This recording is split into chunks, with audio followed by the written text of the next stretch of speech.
So when I was growing up, there was this song we used to sing on the playground, and it went like this.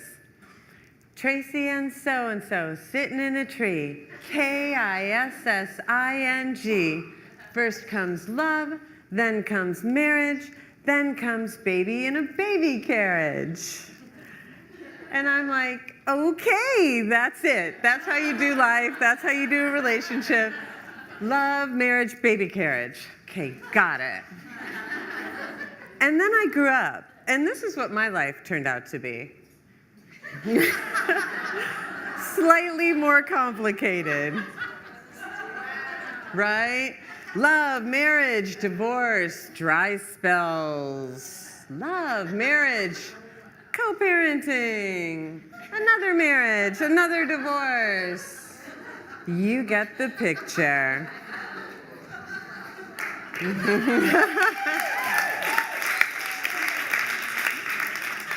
So if you're good at math and or a fast reader, what you got there is that I've been married 3 times.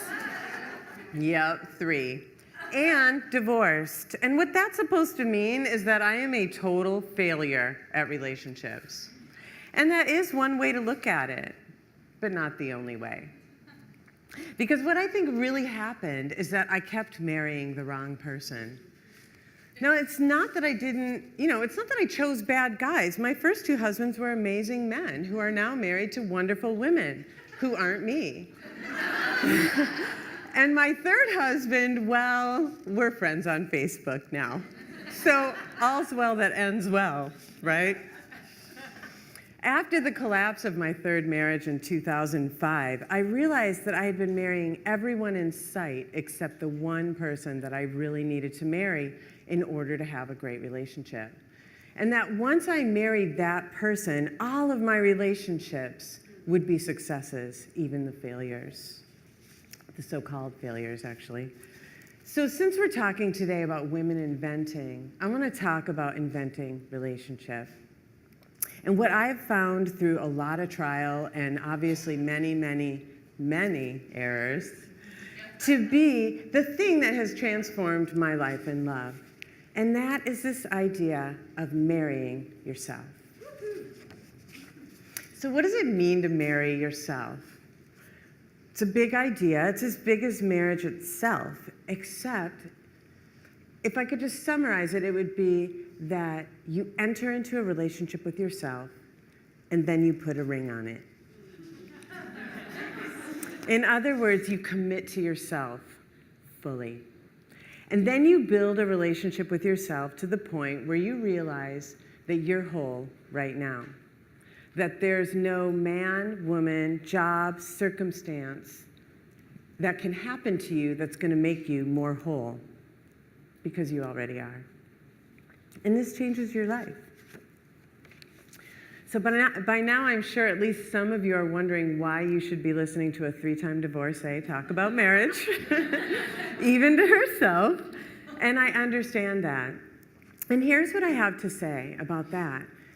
Is that what I've learned, and my experience is that the places where you have the biggest challenges in your life become the places where you have the most to give, if you do your inner work. I kind of want to say that again. The places where you have your biggest challenges are the places where you have the most to give. So let me tell you a little bit about the person I truly needed to marry, myself. I'm from Minneapolis. Woo! My mom was a prostitute and an alcoholic. She put me in foster care when I was 3 months old. My dad was a criminal. He was a drug dealer and a pimp with a heart of gold. Actually, they both had hearts of gold. And he spent more or less my whole life in prison. And he just got out of prison after his most recent sentence, which was 20 years. And I spent, until the age of 9, I was in probably 24 foster homes. And the thing you need to know about this story, because there's like a lot of details, obviously, but the thing you need to know is that I came out of that childhood with one goal: to never be left. And the way I was going to do that is that I was going to get married. That was the way I was going to accomplish that goal. So I got married the first time to a guy I met when I was 17. We got married a couple years later. When I was 19, he was a really good guy from a great family. He had an MBA. I mean, it was like, it was like marriage material. And, I was thrilled. I was like, I have a family, I belong somewhere, this is wonderful. And then after 5 years, I left him. And then 10 years later, I got married again to another wonderful guy who's the father of my now 16-year-old son. We still have a wonderful relationship. He's a really good guy. But after 4 years, I left him too. And I'm not proud to say that I did that, but in order to really marry yourself, you have to get sometimes very painfully honest with yourself about what it is that you've done. So I'm not proud of that. And then 8 years later, I got married again when I was 40. And I was like, okay, this feels right. Okay? Let me tell you what felt right to a girl who was in 24 foster homes. A guy who started to date after 9 months of marriage. Essentially, he started dating a 21-year-old girl. Wow. Which you're like, okay. I mean, it would be funny if it weren't so tragic. You have to have a sense of, that's why, we're Facebook friends. So here I am looking at this person that I just described with the terrible track record of relationships. And I'm like, I'm supposed to marry her? Like, this is the woman you want me to marry? And the answer is yes. Because here's the deal. The thing about marrying yourself is that it's not just like cohabitating. You're not just going to date for a while and see how it turns out. You are going to do this till death do you part. You're going to take vows. So here are the vows. Number 1, you're going to marry yourself for richer or for poorer. This means you're going to love yourself right where you are. You don't say to yourself, when you get to the corner of Hollywood and Vine, then I'll marry you. You don't say, when you lose 10 pounds, then I'll love you. And you don't say, if you hadn't married that loser, I would love you, but since you did, I'm sorry, I think it's over. When you marry yourself, you walk yourself down that aisle exactly where you are. And paradoxically, I've found that loving myself exactly where I am is the only way to get where I'm going. Number 2, you're going to marry yourself for better or for worse.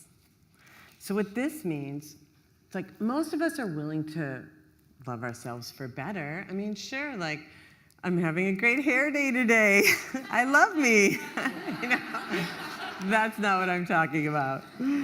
I'm talking about for worse, like the big life disappointments. Maybe you don't own a home. You didn't get the career you wanted. Maybe you didn't graduate from college. Maybe you didn't get the relationship you wanted. Maybe it hasn't turned out. Maybe you fight with your mom. Maybe you watch too much reality TV. Whatever it is, it doesn't matter anymore, right? Because when you marry yourself, you agree to stay with you no matter what. So 3rd, you marry yourself in sickness and in health. So what this means is that you forgive yourself for your mistakes. A mistake isn't actually a failure unless you don't learn from it and unless you don't grow. There's a saying, you ask for patience, and what you get is a line at the bank. And what that means is that life does not give you what you asked for. It gives you the people, places, and situations that allow you to develop what you asked for. And the thing is that if you don't get it right the first time, life will give it to you again. Because life is very generous that way. It's like, I didn't get it the first time in the first marriage, and I didn't get it the second time. It's like, okay, maybe the 3rd time I'll get it. So inside that terrible experience of that 3rd marriage, I learned something about in sickness and in health. And what I learned is how to sit by my own bedside and how to hold my own hand and how to nurse myself and how to comfort myself. And what I learned is that I am a person that I can count on. Last but not least, you marry yourself when you marry yourself, it's to have and to hold yourself. So what does it mean to have and to hold? Well, I think it means that you love yourself the way you want someone else to love you. I had always been going through life like with this sense of lack. I felt like I was kind of half a person and that I was missing something. And I went into my relationships hoping to solve this feeling that I'd had my entire life, that I wasn't whole unless someone loved me. And the truth is that I wasn't ever going to feel whole until I learned to love myself. So this business of marrying yourself transforms every area of your life, your business, family relationships, kids, social relationships, friends. Because when you marry yourself, this huge thing happens. You become able to love in this whole new way. You become able to love other people right where they are for who they are, the same way you're already loving yourself. And of course, this is what the world needs more of. So when I married myself and I realized that I already had everything I needed, I started seeing it as my job to basically just light up my little corner of the world. You know, that's my new job. Because I don't need anything, I already have it. So when I take meetings, it's all about like, how can I help this person achieve her goal? And when I'm in my social communities, it's like, what can I bring to this that only I can bring? And when I go on dates, it's like, how can I just discover another person, maybe for just 1 hour? Which of course brings me full circle. Because people always ask me about my love life, you know? They want to know. And, you know, the answer is I'm still working on it, aren't we all, you know? So this is where I am right now. About 3 months ago, I went on a first date. And about 30 minutes into the date, I found myself paying attention not to whether he liked me, but how I felt in his presence. I noticed that I was like light and happy and joking. And as I reflected on the date afterward, I was like, wow, I got really excited. I'm like, look, this is how committed I am to myself. I'm not even on this date trying to like get someone to like me. You know, I'm more interested in how I feel about me than how he feels about me. Not because I'm selfish, but because the only relationship I'm ever going to have with another person is the one that I'm already having with myself. I'm just going to have it with them now. So it turned out he liked me, you know, and we're still together, and it's cool and amazing, you know, but like I've been married 3 times, so slow down. You know? The thing is, I'm not trying to get security from him through marriage, and God forbid, a baby carriage. I'm only here to just be in relationship. I'm not dying to hear the words, will you marry me? Because even though those words are very powerful, and very powerful to a person like me, I don't need to hear them from him because I've already heard them from myself. And the way I see it, it's like I took myself to the top of a mountain, or maybe to the bottom of the ocean, and I got down on one knee, and I said, I'll never leave you. And now I'm married to the one person I really wanted to be with all along, myself. Yeah.